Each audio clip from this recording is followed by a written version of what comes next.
நீங்கள் பார்த்துக் கொண்டிருப்பது உங்கள் விஜய்.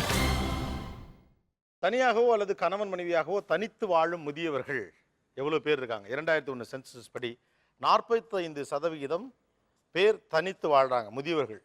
நம்ப முடியுதா? தமிழ்நாட்டில். இது போக இதோடைய இன்னொரு சப்ளிமெண்டரி டேட்டாவும் இருக்கு. இதில் 83% பேர் தனிமையை உணர்வதாக சொல்லுகிறார்கள். ஒரு டிப்ரெஷனில் இருக்காங்கன்னு சொன்னாங்க. தனித்து வாழக்கூடிய இந்த 45% பேரில் 83% பேருக்கு டிப்ரெஷன் இருக்கு தனிமை குறித்து அப்படின்னு ஒரு டேட்டா சொல்லுது. நான் இன்னொருத்தருங்க கூப்பிட்டு நினைக்கிறேன், மிஸ்டர் திரிவேதி அவர்கள். கொஞ்சம் இந்த கை பிடிச்சுங்க, வாங்க.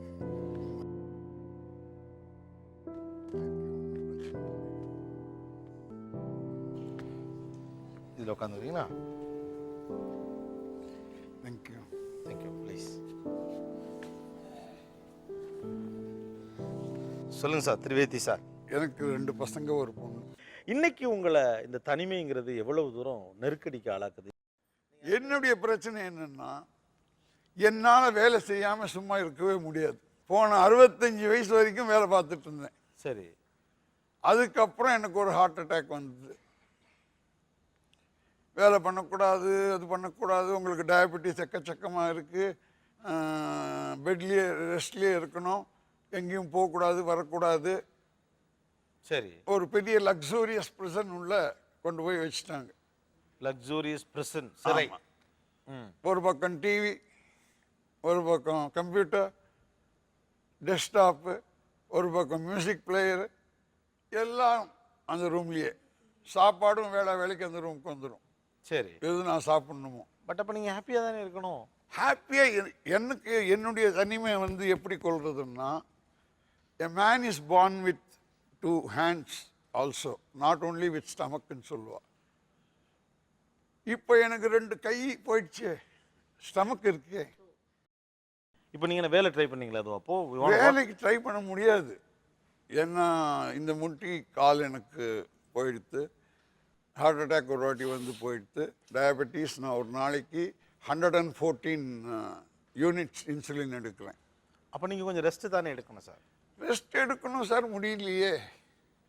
வீட்டில் வந்து உங்கள் சின்ன பையன் உங்கள் கூட தானே இருக்காரு, இளைய மகன்? அவர் வந்து எப்படின்னா கார்பரேட், உங்களுக்கு தெரியும் corporate, how it twist you out. சரி. வீட்டில் மனைவி இருக்காங்க? மனைவி இருக்காங்க. என்னுடைய சிந்தனைகள்லாம் மாறுபட்டவை, அவருடைய சிந்தனைகள்லாம் எப்பவும் ஸ்லோகங்கள். இப்போ நான் வந்து I want to discuss about something going on in US or something going on in Arabian country or something going on in India itself, Madras itself. Not interested. அதுக்கு ஆள் இல்லை. ஆமாம்.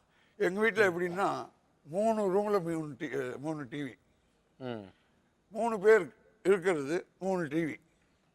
அவா சேனலை பார்த்துக்க வேண்டியது.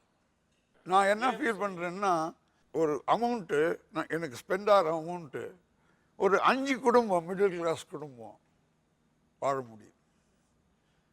ஒரு 10-12 ஏழை குடும்பம் 2 வேளை சாப்பாடு சாப்பிட முடியும். அந்த அளவுக்கு என் ஒருத்தன் மேலே பணம் செலவாகுது. அது ரொம்ப வேதனையாக இருக்குது. அது நான் சம்பாதிச்ச பணமாக இருந்தா என்ன, என் மகன்கள் சம்பாதிச்ச பணமாக இருந்தா என்ன, டோட்டலி வேஸ்ட் தானே சார்.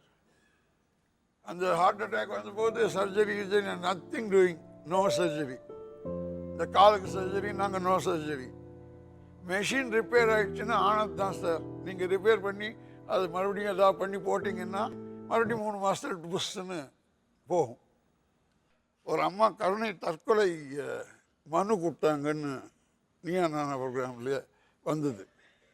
அந்த அம்மா கருணை கொலைக்கு கொடுக்கும்போது நம்ம ஏன் கருணை தற்கொலைக்கு கொடுக்கக்கூடாது? பூமிக்கு பாரமாக இருக்கக்கூடாது சார். நான் உண்மையை சொல்கிறேன்.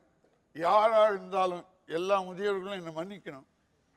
நம்மளால் வந்து பொருள் ஈட்ட முடியல, நம்மளால் இந்த பூமிக்கு எந்த உதவியும் இல்லை, அந்த ஸ்டேஜ் வரும்போது நம்ம இருக்கிறதே வீண்.